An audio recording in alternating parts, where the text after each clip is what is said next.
So we finally got our first trailer to Guardians of the Galaxy. Now it's time to talk about it. The movie stars actor Chris Pratt, who plays Star-Lord. I wish my nickname was Star-Lord. Could you imagine the respect I would get? Hi, Dorcia. I know it's a bit late, but I'd like to make reservations for maybe possibly 8:30 tonight.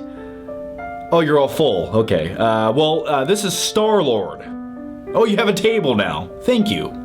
That's called respect. And the character Star-Lord is a little bit reminiscent of Han Solo, except this version's a little bit cheaper, doesn't quite get the respect he deserves, and doesn't have like a Millennium Falcon, but either way, he seems like a likable character. And the movie also has Zoe Saldana playing a green alien chick. Green, blue, pink, yellow, orange, I don't care what color this chick is, preferably if she's an alien, I like that. Yeah, I'm talking to you, Jake Sully. If you can get it, so can I.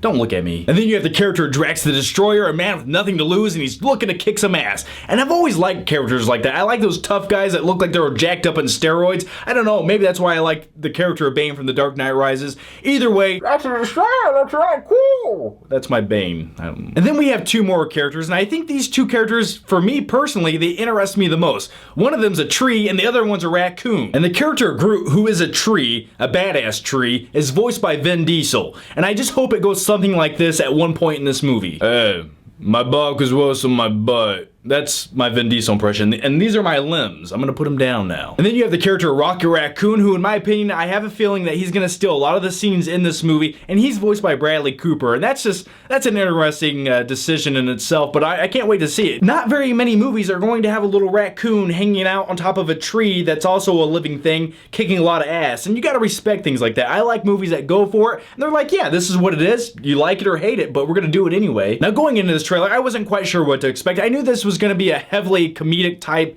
superhero movie, which can fall flat very easily. For example, this movie right here, which was a pile of pig vomit. And then you have another movie right here, which is also a superhero related movie, but with dark, raunchy humor in it that works. And the reason I bring up the movie Super is this movie's also directed by James Gunn, who directed Super, and that kind of gives me hope, at least for the comedic aspect of this movie, because, in a comedy movie, I like dark, raunchy humor that's kind of directed at adults, even though it's like a PG-13 movie, and I'm hoping that director James Gunn can implement some of those comedic aspects in this movie and kind of hide them here and there to kind of give, I don't know, people who have a more dark, sick, sadistic, perverted sense of humor like myself a little bit more to laugh at. I think it'll be overall a fun, entertaining movie. It's one of those movies that you go to, you shove popcorn in your mouth, and on the way to the movie theater, you first stop at the gas station, you buy some Sour Patch Kids, a pack of Skittles, you stuff like a Diet Coke down your pants, and you sneak it all into the theater, and then you buy your popcorn at the theater because it's hard to sneak popcorn in. You guys know what I'm talking about? If not, let's just keep talking about the trailer. So Guardians of the Galaxy, kind of like the B team of the Avengers, but either way, it's kind of like that B team that just goes for it and holds nothing back.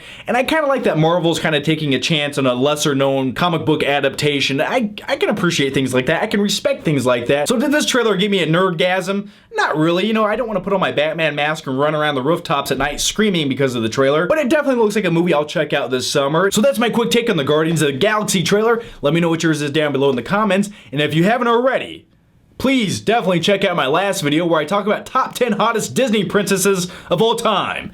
Yeah, it's as creepy as it sounds, but you gotta check it out. It's a good time. So anyway, guys, thanks for watching, and I'll see you next time.